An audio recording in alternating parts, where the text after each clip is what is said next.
नमस्कार दोस्तों, कैसे हैं आप सभी लोग। आई होप आप सभी स्वस्थ और मस्त होंगे और मानसून का इंतजार कर रहे होंगे, क्योंकि राजस्थान में जब मानसून आता है तो पढ़ने का थोड़ा मजा ही अलग हो जाता है।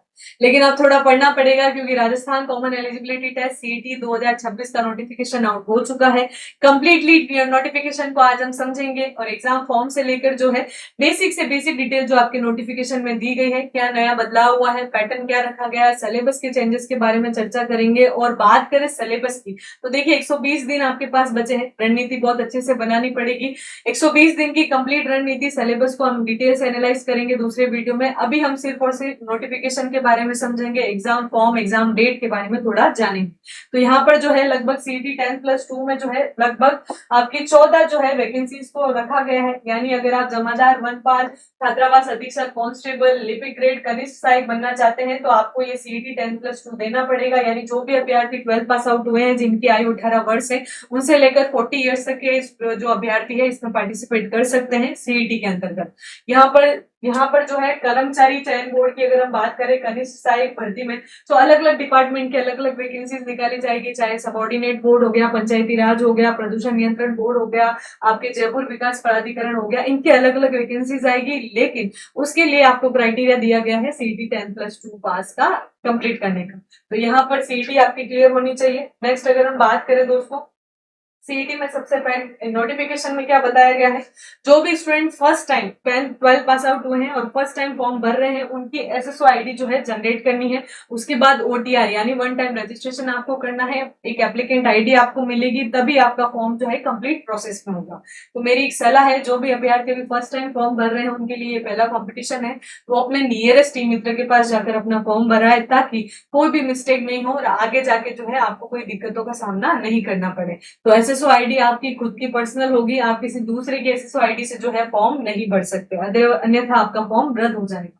बात करें 3 साल की वैलिडिटी की, तो यहाँ पे स्पष्ट लिखा है जो भी अभ्यर्थी है, अब इसका स्कोर जो है वो 3 साल तक के लिए मान्य रखा गया है, जो कि एक रिलैक्सेशन टाइम है। बहुत ही गोल्डन अपॉर्चुनिटी आपके लिए आई है। अगर आपको राजस्थान गवर्नमेंट जॉब पानी है तो सबसे पहले सीईटी पास करनी पड़ेगी। उसी सीडी को कंप्लीट करके आप अपना जो है टारगेट सेलेक्ट करने के जो आपने डिसाइड किया है उस टारगेट को अचीव कर सकते हैं। तो यहाँ पे 3 साल की वैलिडिटी सर्टिफिकेट के लिए रखी गई है, जो कि मैंने पहले ही बता दिया था। बात करें स्कोर की, तो लगभग जो है आपको 40% इसमें स्कोर करना पड़ेगा, तभी आप एलिजिबल होंगे, अन्यथा आप मैदान से बाहर हो जाएंगे।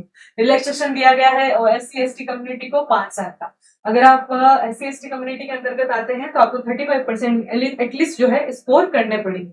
नेक्स्ट अगर हम बात करें दोस्तों ओटीआर की, जब आप अपना वन टाइम रजिस्ट्रेशन करेंगे तो आपको शुल्क जो है वो फी पे देनी पड़ेगी, जिसमें लगभग जो है आपके जनरल कैटेगरी, ओबीसी कैटेगरी और ईडब्ल्यूएस कैटेगरी क्रीमिलियर के 600 रुपए है, और अति पिछड़ा वर्ग आर्थिक रूप से जो कमजोर है, क्रीमिलियर नॉन क्रीमिलियर है और एससी एसटी कम्युनिटी है, उनके लिए 400 रुपए और दिव्यांग जनों के लिए भी 400 रुपए डिसाइड की गई है। तो ये आपको वन टाइम रजिस्ट्रेशन का ध्यान रखना है, ओटीआर एसएसओ आईडी का ध्यान रखना है।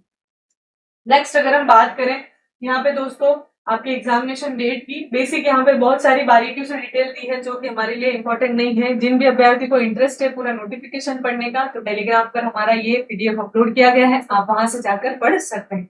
नेक्स्ट अगर हम बात करें यहाँ पे एग्जामिनेशन डेट की, तो वेरी वेरी इंपॉर्टेंट, आपकी एग्जामिनेशन डेट अनाउंस पहले ही कर दी गई थी। आपके 23 अक्टूबर से लेकर 25 अक्टूबर के बीच आपके एग्जाम्स होंगे। यहाँ पर ऑनलाइन आवेदन जो है आपकी डेट आज से शुरू हो गई है, यानी 24 जून से लेकर 23 जुलाई तक जो है आपको फॉर्म भरने का समय दिया जा रहा है। आप जब बिना देरी किए फॉर्म भर दीजिएगा।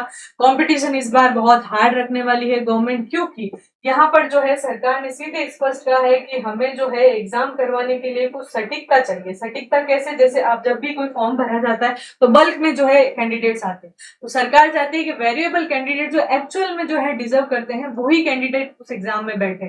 चाहे आप कांस्टेबल वैकेंसी ले लीजिए, एलडीसी वैकेंसी ले लीजिए, जो राजस्थान की बड़ी भर्तियों में गिनी जाती है, और उनके एग्जामिनेशन में लाखों की तादाद में स्टूडेंट्स पार्टिसिपेट करना चाहते हैं। तो उससे पहले उनको क्या है, एक सीईटी का जो है क्राइटेरिया पास करना पड़ेगा, तभी वो ये एग्जाम दे सकते हैं। तो सरकार के लिए वैकेंसीज करवाना थोड़ी इजी हो जाएगा जब सीईटी का कंप्लीट प्रोसेस हो जाएगा।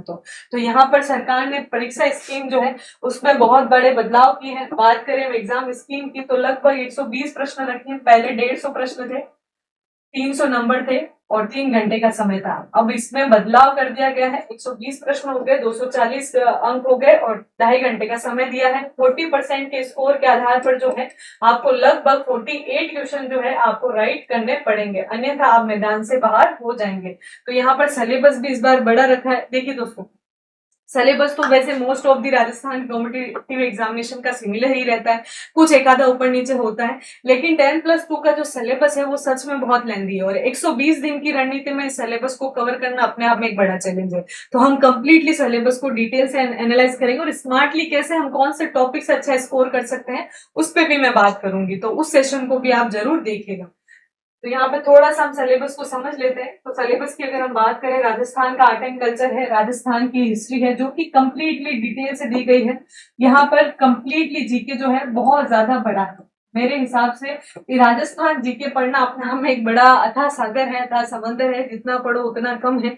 लेकिन एक स्मार्ट स्ट्रेटेजी क्या है, हमें सीईटी क्रैक करना है, क्योंकि 3 साल एक बहुत बड़ा पीरियड होता है किसी भी स्टूडेंट्स के लिए। गवर्नमेंट जॉब पाना अगर वो चाहता है तो उसके लिए जो है एक 3 साल का वेट करना इम्पॉसिबल सा काम है। तो आपको इसी सीईटी में पास होना है और उसके लिए क्या होगा, स्मार्ट स्टडी और स्मार्ट टॉपिक्स को पढ़ते हुए जो है आपको एग्जाम क्रैक करना है। ज्यादा रट्टाफिकेशन करेंगे तो चीजों में उलझते जाएंगे। तो राजस्थान आर्ट एंड कल्चर का भी बड़ा पोर्शन इसमें है। उसके बाद राजस्थान ज्योग्राफी है, राजस्थान ज्योग्राफी के बाद राजस्थान की इकोनॉमिक्स है, इकोनॉमी के बाद आपका जनरल साइंस जो है, उसके बाद आपकी mental ability and maths and reasoning है। देन उसके बाद आपका करंट अफेयर्स है, करंट अफेयर्स के बाद आपके कुछ इंपॉर्टेंट टॉपिक जो है नए ऐड किए गए हैं। उस टॉपिक में आपका जन स्वास्थ्य से रिलेटेड जो टॉपिक है ये नया ऐड हुआ है। देन आपके कंप्यूटर का बेसिक नॉलेज है, कंप्यूटर की कंप्लीट आपको जानकारी होनी चाहिए। देन उसके बाद आपके इंग्लिश और हिंदी का जो है सिलेबस इसके अंतर्गत दिया गया है, यानी सिलेबस खासा लंबा चौड़ा है। और यहाँ पर पैटर्न एग्जाम की बात करें दोस्तों, तो एग्जाम पैटर्न में यहाँ पे स्पष्ट का है कि आपको ABCDE के माध्यम से जो है विकल्प दिए जाएंगे। ऑब्जेक्टिव टाइप आपका क्वेश्चन होगा विद नेगेटिव मार्किंग 1/3। स्पष्ट का है, अब नेगेटिव मार्किंग है तो कंपटीशन थोड़ा टफ भी रहने वाला है, पेपर का लेवल भी अच्छा खासा आएगा। तो यहाँ पर तुक्केबाजी बिल्कुल नहीं करनी है। यहाँ पर नेक्स्ट जो पर बात करें, अगर आपने ज्यादा बोले गलत भरे 10% से ज्यादा भर दिए तो आप एग्जाम से वैसे ही आउट हो जाएंगे। तो ये बेसिक चीजें आपको थोड़ी सी ध्यान रखनी है जो कि एग्जाम रिलेटेड इंपॉर्टेंट है। और बाकी हम सिलेबस के बारे में डिस्कस करने वाले हैं। नोटिफिकेशन में मेनली आपको जो इंपॉर्टेंट था मैंने आपको बता दिया है। ऐसे अपडेट से जुड़े रहने के लिए बने रहिए हमारे चैनल के साथ। Thank you so much.